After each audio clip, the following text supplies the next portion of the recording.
हरे कृष्णा, राधे राधे। सभी भक्तों को सादर प्रणाम। भक्तों, आज की इस वीडियो में हम वट सावित्री व्रत से जुड़ी सभी बातों के बारे में विस्तार पूर्वक चर्चा करेंगे। तो आप सब बने रहिए इस वीडियो में शुरू से लेकर अंत तक। तो चलिए वीडियो शुरू करते हैं। हिंदू धर्म में वट सावित्री व्रत का अत्यंत महत्व है। हर साल ज्येष्ठ माह के कृष्ण पक्ष की अमावस्या पर महिलाएं अपने पति की रक्षा और लंबी उम्र के लिए वट सावित्री का व्रत रखती हैं। तो भक्तों, आइए जानते हैं वट सावित्री व्रत की तिथि, पूजा मुहूर्त, सामग्री, पूजा विधि, महत्व तथा वट सावित्री व्रत कथा भी हम इसी वीडियो में श्रवण करेंगे। तो भक्तों, सबसे पहले हम जानेंगे वट सावित्री व्रत कब है। ज्येष्ठ मास के कृष्ण पक्ष की अमावस्या तिथि का शुभारंभ 18 मई 2023 दिन गुरुवार को रात 9:42 से होगा तथा ज्येष्ठ मास के कृष्ण पक्ष की अमावस्या तिथि का समापन 19 मई 2023 दिन शुक्रवार को रात 9:22 पर होगा। ऐसे में उदया तिथि के अनुसार वट सावित्री का व्रत 19 मई 2023 दिन शुक्रवार को रखा जाएगा। भक्तों, अब हम जानेंगे वट सावित्री व्रत पूजा मुहूर्त के बारे में।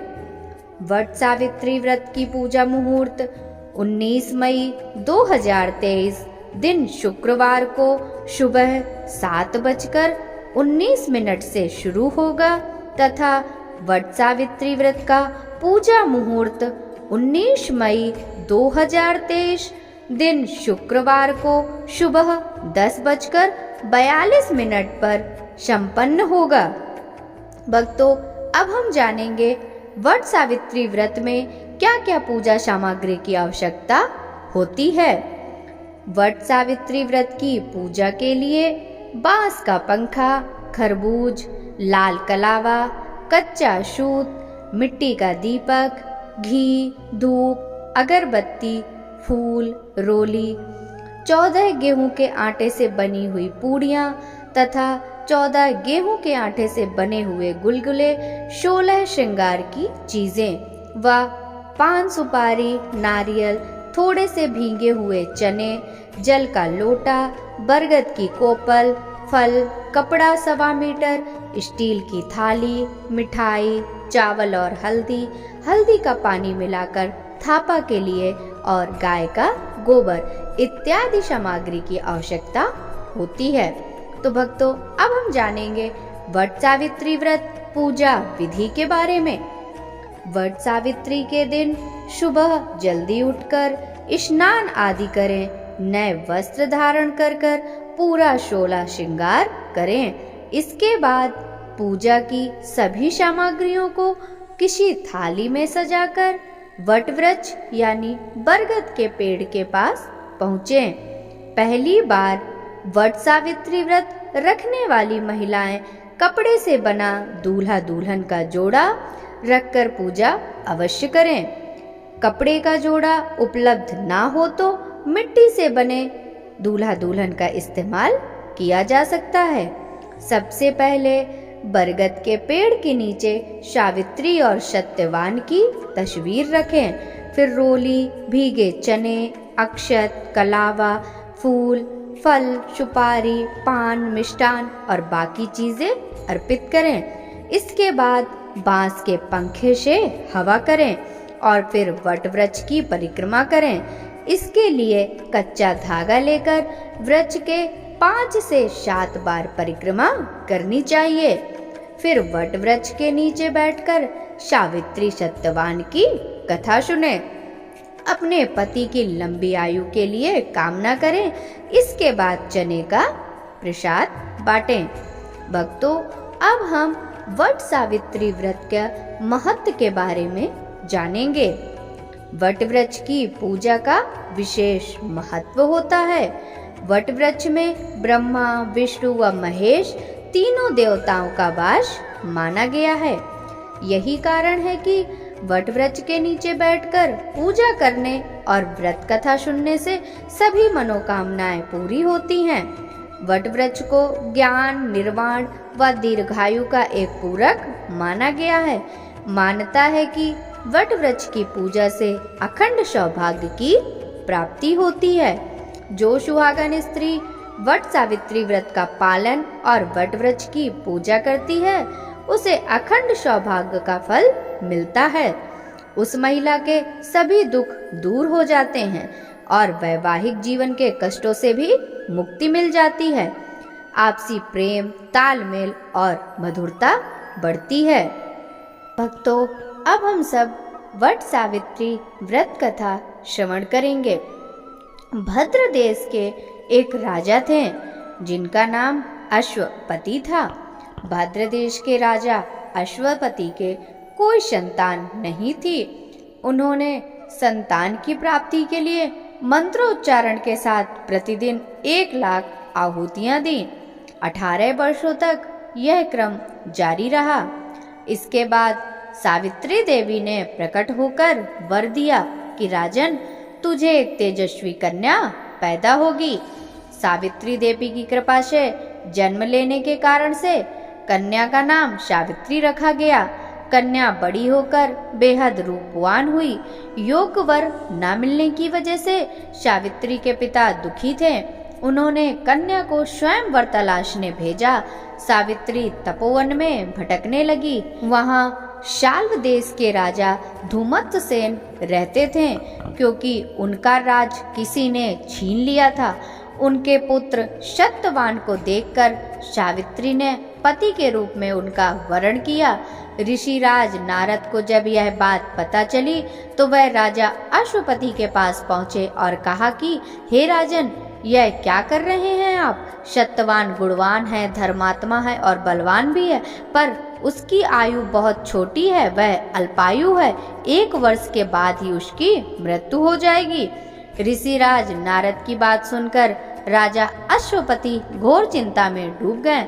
सावित्री ने उनसे कारण पूछा तो राजा ने कहा, पुत्री, तुमने जिस राजकुमार को अपने वर के रूप में चुना है वह अल्पायु है। तुम्हें किसी और को अपना जीवन साथी बनाना चाहिए। इस पर सावित्री ने कहा, पिताजी, आर्य कन्याएं अपने पति का एक बार ही वरण करती हैं।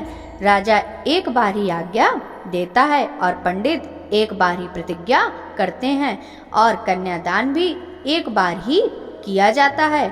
सावित्री हट करने लगी और बोली, मैं सत्यवान से ही विवाह करूंगी। राजा अश्वपति ने सावित्री का विवाह सत्यवान से करा दिया। सावित्री अपने ससुराल पहुंचते ही सास ससुर की सेवा करने लगी। समय बीतता चला गया। नारद मुनि ने सावित्री को पहले ही सत्यवान की मृत्यु के दिन बारे में बता दिया था। वह दिन जैसे जैसे करीब आने लगा, सावित्री अधीर होने लगी। उन्होंने 3 दिन पहले ही उपवास शुरू कर दिया। नारद मुनि द्वारा कथित निश्चित तिथि पर पितरों का पूजन किया। हर दिन की तरह सत्यवान उस दिन भी लकड़ी काटने जंगल गया। साथ में सावित्री भी गई। जंगल में पहुंचकर सत्यवान लकड़ी काटने के लिए एक पेड़ पर चढ़ गए। तभी उसके सिर में तेज दर्द होने लगा। दर्द से व्याकुल सत्यवान पेड़ से नीचे उतर गए। सावित्री अपना भविष्य समझ गई। सत्यवान के सिर को गोद में रखकर सावित्री सत्यवान का सिर सहलाने लगी। तभी वहां यमराज आते दिखे। यमराज अपने साथ सत्यवान को ले जाने लगे। सावित्री भी उनके पीछे पीछे चल पड़ी। यमराज ने सावित्री को समझाने की कोशिश की कि यही विधि का विधान है, लेकिन सावित्री नहीं मानी।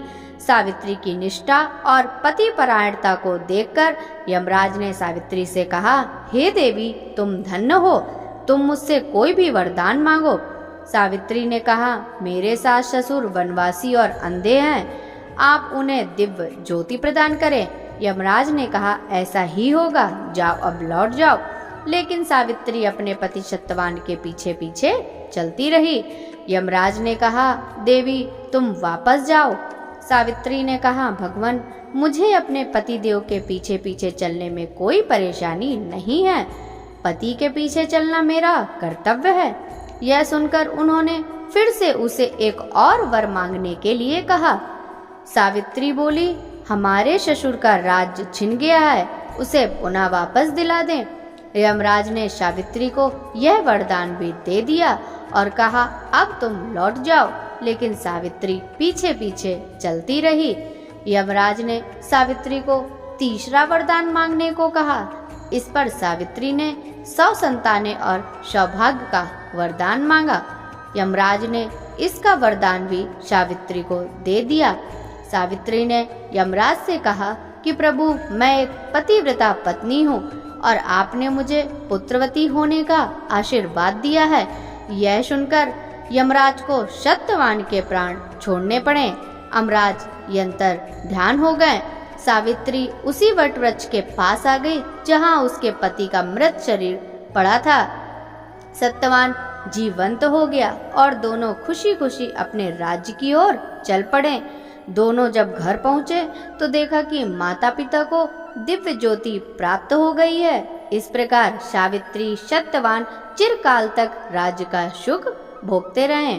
अतः पतिव्रता सावित्री के अनुरूप ही प्रथम अपने सास ससुर का उचित पूजन करने के साथ ही अन्य विधियों को प्रारंभ करें।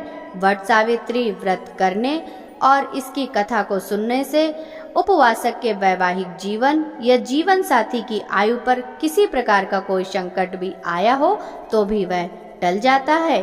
जिस तरह भगवान ने सावित्री के सुहाग की रक्षा करी, उसी तरह से भगवान सभी के सुहाग की रक्षा करें। जय जय श्री हरि विष्णु। भक्तों, यदि आप सभी को इस वीडियो से मिली जानकारी अच्छी लगी हो तो आप ज़्यादा से ज़्यादा इस वीडियो को भक्तों के साथ शेयर कीजिएगा, वीडियो को लाइक कीजिएगा, साथ ही मेरे चैनल को सब्सक्राइब कीजिएगा। कमेंट बॉक्स में जय जय श्री हरि विष्णु लिखना बिल्कुल भी मत भूलिएगा। आपसे मिलते हैं इसी तरह की दूसरी वीडियो में अन्य जानकारी के साथ। तब तक सभी भक्तों को हरे कृष्णा, राधे राधे, हरि बोल।